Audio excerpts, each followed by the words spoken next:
BM high school Patan ખાતે ધોરણ 10 વિદ્યાર્થીઓનું શાકર પુષ્પ અને પેન દ્વારા જિલ્લા શિક્ષણાધિકારી એએન ચૌધરી, પાટણ જિલ્લા હોમગાર્ડ કમાન્ડર સંજયભાઈ ઠાકોર, શાળા પરિવાર તેમજ એક્ટિવ ગ્રુપ પાટણ દ્વારા સ્વાગત કરવામાં આવ્યું। ગુજરાત રાજ્ય માધ્યમિક અને ઉચ્ચતર માધ્યમિક શિક્ષણ બોર્ડ દ્વારા રાજ્યભરમાં આજે 27 ફેબ્રુઆરીથી ધોરણ 10 અને ધોરણ 12ના બંને પ્રવાહોની બોર્ડની પરીક્ષાનો પ્રારંભ થયો હતો।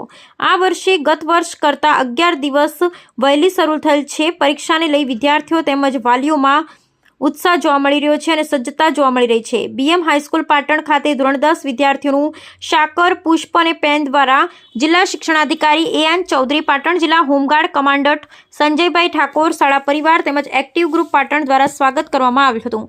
એક્ટિવ ગ્રુપ પાટણ દ્વારા પુષ્પ અને પેન આપવામાં આવી। અત્રે યાદ રહે કે દરેક પરીક્ષા વખતે પાટણની અલગ અલગ સેવાભાવી સંસ્થાઓ પરીક્ષાર્થીઓને શુભેચ્છા પાઠવવા હાજર રહેતી હોય છે। વિદ્યાર્થીઓને પરીક્ષા ખંડમાં પહોંચવા પરેશાની ન થાય તે માટે સ્કૂલ દ્વારા સારી વ્યવસ્થા કરવામાં આવી હતી। પરીક્ષા ખંડોમાં વિદ્યાર્થીઓ ઉત્સાહપૂર્વક પ્રવેશ કર્યો હતો। પોલીસ તેમજ હોમગાર્ડ યુનિટ દ્વારા વિદ્યાર્થીઓને શાળા પ્રવેશવા કોઈ પરેશાની ન થાય તેની કાળજી રાખી સારી સેવા પૂરી પાડી હતી। પ્રશ્નપત્ર આપ્યા બાદ વિદ્યાર્થીઓ આનંદ સાથે બહાર નીકળ્યા હતા। એમના ચહેરા પરથી એવું લાગી રહ્યું હતું કે પ્રશ્નપત્ર સહેલું અને સારું ગયું હોય। પ્રથમ પ્રશ્નપત્ર પૂરું થયાનો આનંદ પણ વિદ્યાર્થીઓના ચહેરા પર દેખાઈ રહ્યો હતો। બ્યુરો રિપોર્ટ સુરેશ યોગી, લોકધારા ન્યૂઝ, પાટણ।